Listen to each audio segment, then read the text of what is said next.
Okay, I put the test questions up first because this is a long lecture. And so what you want to do probably is just stop it, take a screenshot, print these out, and then it'll be easy for you to answer all these questions without having to watch this a second time. Okay, Ralph Waldo Emerson's essay Behavior from the work The Conduct of Life. You can see it was published in the mid to late 19th century. That's Emerson was a transcendentalist. He was best buddies with Henry David Thoreau, a critical, influential scholar. And I think for the study of communication, specifically interpersonal communication, nonverbal communication, and public speaking, this is a crucial essay. So the soul which animates nature is not less significantly published in the figure, movement, and gesture of animated bodies than in its last vehicle of articulate speech. The silent and subtle language is manners, not what, but how. And to unpack that, this idea of the kind of topmost is articulate speech, but articulate speech is built on everything else, right? Everything involving the body and the voice, right? Manners, not what, but how. And then he says the visible carriage or action of the individual as resulting from his organization and his will combined, we call manners. What are they but thought entering the hands and feet, controlling the movements of the body, the speech and behavior? Yeah, manners. Emerson continues. He says, manners are the happy way of doing things, each once a stroke of genius or of love, now repeated and hardened into usage. They form at last a rich varnish with which the routine of life is washed and its details adorned. If they're superficial, so are the dewdrops which give such a depth to the morning meadows. Right. So what does he say? He's saying like, there's a history of manners, right? The politeness forms, and they always take into account the other, right? And our behavior is something that's imitated. And so he has this next quote on the bottom here. He says, manners are very communicable. Men catch them from each other. And so, you are an interesting composite of your parents' manners, your best friend's manners, and I guess to a lesser extent, your teachers and the greater culture's manners. And we communicate our manners to each other. I mean, I think this idea of mood as contagious as well as actual behavior, how we talk, our vocal inflections, how we move, our kinesics. All right, Emerson continues. Genius invents fine manners, which the baron and baroness copy very fast, and by the advantage of a palace better the instruction. They stereotype the lesson they have learned into a mode. Right. So it's not like the hoity-toities which create the manners, but because they have kind of the ability, because of the solidity and comfort of wealth, that they stereotype the lesson and then others copy it. That's what he's saying. The power of manners is incessant, like non-ending. An element is unconcealable as fire. The nobility cannot in any country be disguised, and no more in a republic or a democracy than in a kingdom. No man can resist their influence. And so he's kind of saying, I mean, it's a very interesting argument he's making. He sounds a little snooty and snobby, but I think he's saying that he's creating a defense of genteel conduct and appropriate manners, right? Not just what people look like, but that's part of it, but how they act and what they say in total. And it's kind of saying that the creme de la creme rises to the top. Their first service, manners, is very low when they are the minor morals, but 'tis the beginning of civility. To make us, I mean, endurable to each other, right? So this idea of making manners help make us endurable so we can tolerate each other. So when I bump into you, I have to say, excuse me. And rather than just a barbarically grab, I say, may I? And, we Manners are created in a sense for the other, for the performance of the other. So, for example, you uh, don't cut in line because other people have been waiting there, and you chew with your mouth closed because the other across from you doesn't want to see the chomping of the grub. We prize them here. Emerson continues. He says, we prize them for their rough plastic abstergent force. Abstergent is like a cleanser, right? The rough plastic changing abstergent, like an abstergent would be like Clorox or something, right? To get people out of the quadruped state. So the quadruped state is like being on all fours, like a beast, right? Just when you roll out of bed. To get them washed, clothed, and set up on end, to slough their animal husks and habits, compel them to be clean, overawe their spite and meanness, teach them to stifle the base or the gross or the nasty, and choose the generous expression and make them know how much happier the generous behaviors are. And so, I mean, these two taken together, and especially the second quote here, it's like manners clean us up. They get us washed, whether you take a shower, and if you're a guy, shave, and um, whether or not you're considerate of others, right? Whether you are polite and kind of, I mean, I think, it might seem like it's expedient to be like a bully and a thug, and like the technical term would be like acquisitive and always grabbing. But the reality is, I mean, I think people prefer you when you're nice and kind. Wise men read very sharply all your private history and your look and gait and behavior. And so what this one means is that people have a way of, if they're wise, right, of just looking at you and telling all kinds of things, maybe about your exercise habits, your eating habits, right, like whether or not you get enough to sleep, whether or not you're a smoker, you, we can generally gauge a lot of stuff fairly accurately just by looking at you. I mean, it sounds shallow, and maybe to some extent it is, uh, but it's reality nonetheless. An artist, said Michelangelo, must have his measuring tools not in the hand but in the eye. Yeah, now he's going to start talking about oculesics in the eye and eye contact. And there is no end to the catalog of its performances, whether an indolent vision, so indolent means kind of lazy or comfortable or relaxed. It really means relaxed. That of health and beauty. So indolent vision is that of health and beauty. We want our eyes to see appealing things, or in strain vision, that of art and labor, that of art and labor. So, when we're really looking closely, I mean, you think of like a dentist filling a cavity, how meticulous and careful he's got to be with his vision, or like a painter, it has to be precise. Eyes are bold as lions, roving, running, leaping here and there, far and near. They speak all languages. They wait for no introduction. They are no Englishmen. And I guess Englishmen wait for an introduction is what he's saying. Ask no leave of age or rank.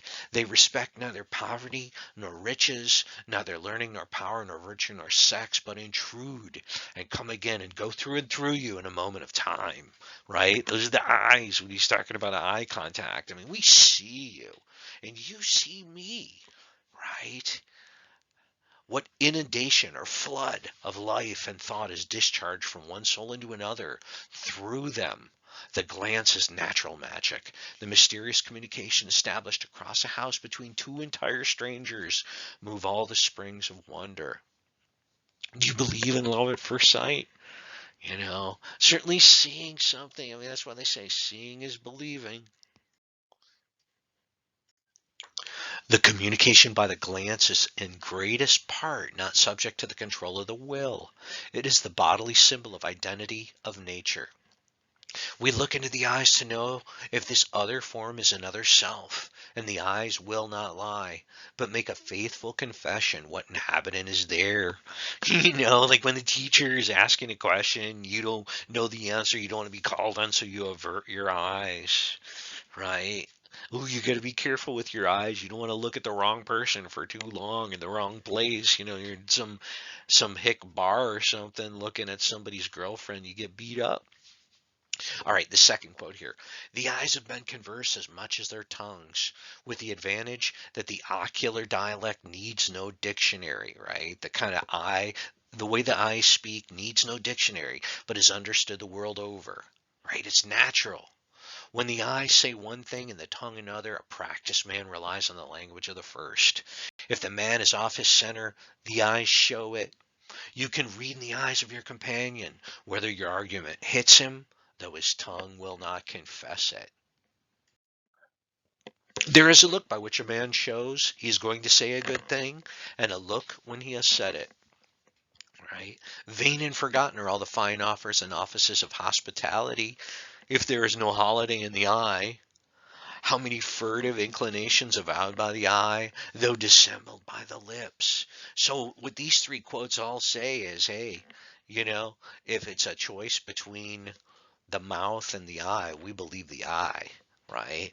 Um, so especially this bottom quote, right? How many furtive inclinations, how many secret positions avowed or like stated by the eye, though dissembled or deceived by the lips. If the organ of sight is such a vehicle of power, the other features have their own. Now see, he's moving beyond the eyes. A man finds room in the few square inches of the face for all traits of his ancestors, for the expression of all his history and his wants. Right? Oh, that's very interesting. Like all your ancestors are there in your body and in your face. He's like, you know, pr- he's like prophesizing DNA and that kind of stuff. He knows that you're just a sort of function of your parents ad infinitum. That's the kind of all the way back into I don't want to get political or Darwin-esque about it, but I mean, I think we can say with complete assurance one thing, that all of your mammalian ancestors lived long enough where they could mate and have offspring, right? And they're there in your face. Your nose looks like your father, your mother's nose, or maybe a grandparent or an uncle or something like that. All right, here's the second quote. Fine manners need the support of fine manners in others. Hey, if it's anything COVID has shown us, we are social. And, not only are manners communicable, but we need other people to show us how to act, what to do, how to behave. The basis of good manners is self-reliance. Yeah, Emerson wrote an essay called Self-Reliance. I mean, if you like this stuff, you go check self-reliance out. That's true self-help. You don't need Dr. Phil if you're going to go at Emerson's self-reliance, right? Which means rely on yourself. Trust yourself. So, top quote here. The basis of good manners is self-reliance. Necessity is the law of all who are not self-possessed, right? So if like you need something and you don't have it, you got to be kind of squirrely, is what he's saying. Those who are not self-possessed obtrude and pain us, right? They kind of stick into our gut. We don't like it. Some men come to feel that they belong to a pariah caste, right? Pariah, that's like the untouchable outcast. That's like an outsider. That's what a pariah is, right? And some people just feel like they don't belong, right? I mean, he's kind of forecasting mental illness long before Freud. All right, this last sentence here. They fear to offend, right? These people who believe they're outsiders or pariah caste. They bend and apologize and walk through life with a timid step. They lack confidence. And it's there. It's in their manners. It's in their behavior. The hero should find himself at home wherever he is, should impart comfort by his own security and good nature to all beholders. The hero is suffered to be himself. And where is this hero? It's in his performance or her performance, and it's in how she acts. It's in her manners. A person of strong mind comes to perceive that for him an immunity is secured so long as he renders to society that service which is native and proper to him. An immunity from all the observances, yea, and duties which society so tyrannically imposes on the rank and file of its members. So this is a crazy quote, you know. Emerson, he talked about like the calling or the mission. Like it's this weird transcendental philosophical concept, which I mean it's kind of like it's goal driven, but it's like if you could ask yourself, what is the one thing you were meant to do that would really make you happy? You know, we all have to earn our daily bread one way or another. I mean, uh, are you studying to be a banker when you really want to be a teacher, or you know, are you studying to be a nurse, but you really love art or something like that, you know? This idea, and for Emerson, somebody has to be successful in these fields. I know you've been told, oh, you know, you're never going to get a job. Well, somebody gets a job as a music major, right? Somebody gets a job as an art major. Somebody gets a job. I mean, it might be the case. I had a student, and he was the valedictorian of one of the local high schools, and he went to college and he enjoyed it. He was a very good student, but he wanted to be a realtor, and he saw college as a kind of impediment, and he um the kid's name is Austin Solomon. Austin Solomon. And go look him up. He works for Caldwell Banker or something, you know, Caldwell Real Estate. And he, at the age of like 25, is one of the country's most successful realtors. He made it to like the top 100 of all the Caldwell bankers in the country. So, what am I trying to say in a long winded way? I'm saying that some people have the courage, right?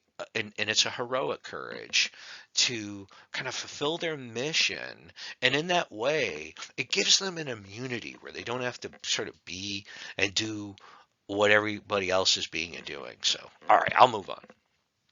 Not only is he larger when at ease and his thoughts generous, but everything around him becomes variable with expression. What a man is irresistibly urged to say helps him and us. In explaining his thought to others, he explains it to himself. But when he opens it for show, it corrupts him. So there's two things in this quote that are interesting. I mean, the first is we kind of learn stuff when we're explaining it to others, even though we kind of think it's in our head. We don't really recognize it until we say it. And then the second part is really critical. If we're a pretender, if we kind of put on a show which we really don't believe in, that's corrupting. All right, here's the second quote. But the victories of character are instant and victories for all. Its greatness enlarges all, right? The victories of character. We are fortified by every heroic anecdote, right? So every time somebody does something meaningful or heroic, that strengthens us. The novels are as useful as Bibles if they teach you the secret that the best of life is conversation and the greatest success is confidence or perfect understanding between sincere people.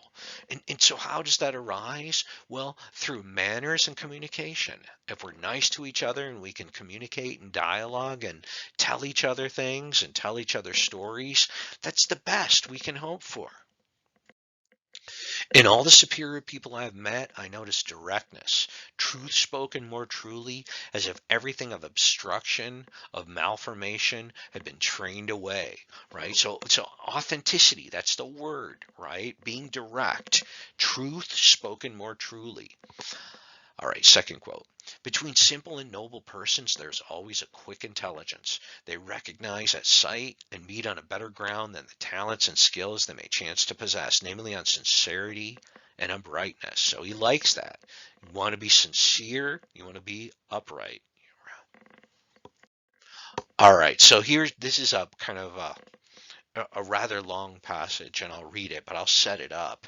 It's about this monk Basil, and the the moral is if you're a kind person, if you're a kind of humble, loving, caring person who can dialogue with others, the world is yours. The world is yours. So here goes.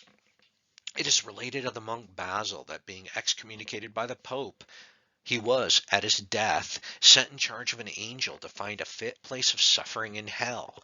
But such was the eloquence and good humor of the monk, that wherever he went he was received gladly and civilly treated, even by the most uncivil angels. And when he came to discourse with them, talk with them, instead of contradicting or forcing him, they took his part and adopted his manners.